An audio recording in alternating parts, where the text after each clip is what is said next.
باللہ من الشیطان الرجیم بسم اللہ الرحمن الرحیم یا ایہا الذین آمنوا کونوا قوامین للہ شہداء بالقسط۔ ترجمہ: اے ایمان والو، اللہ تعالیٰ کی خوشنودی کے لیے احکام کی پوری پابندی کرنے والے بن جاؤ اور انصاف کی گواہی دینے والے ہو جاؤ۔ قوامین للہ میں حقوق اللہ کی طرف اشارہ ہے، یعنی اللہ تعالیٰ کے احکام کی پوری پابندی کرتے رہو۔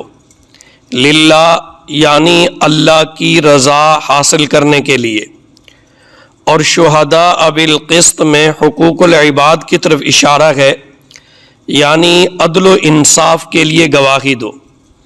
نبی اکرم صلی اللہ علیہ وسلم کے نزدیک عادلانہ گواہی کی کتنی اہمیت ہے، اس کا اندازہ اس واقعہ سے ہوتا ہے۔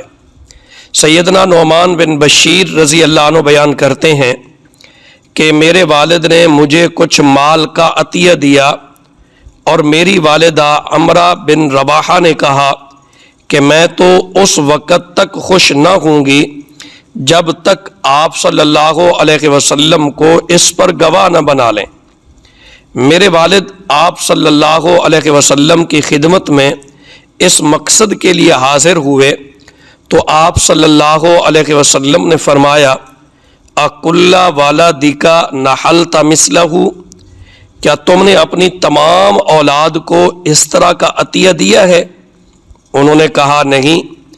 آپ صلی اللہ علیہ وسلم نے فرمایا: فَاتَّقُوا اللَّهَ وَعْدِلُوا فِي أَوْلَادِكُمْ، اللہ سے ڈرو اور اپنی اولاد میں عدل اور انصاف کرو۔ اور فرمایا: لا اشہد علی جور، میں ظلم پر گواہ نہیں بنوں گا۔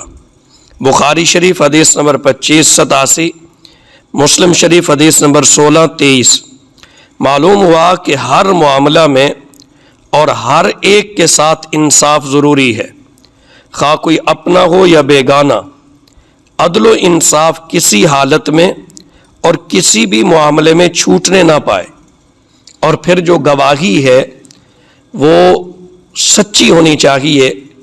ایسا نہ ہو کہ یہ میرا رشتہ دار ہے، معاملے کا پتہ ہے یا نہیں ہے، آدمی گواہی دینے کے لیے چل پڑے یا تعلق اور دوستی کی بنیاد پر گواہی دے، تو ایسا بالکل نہ کیجیے۔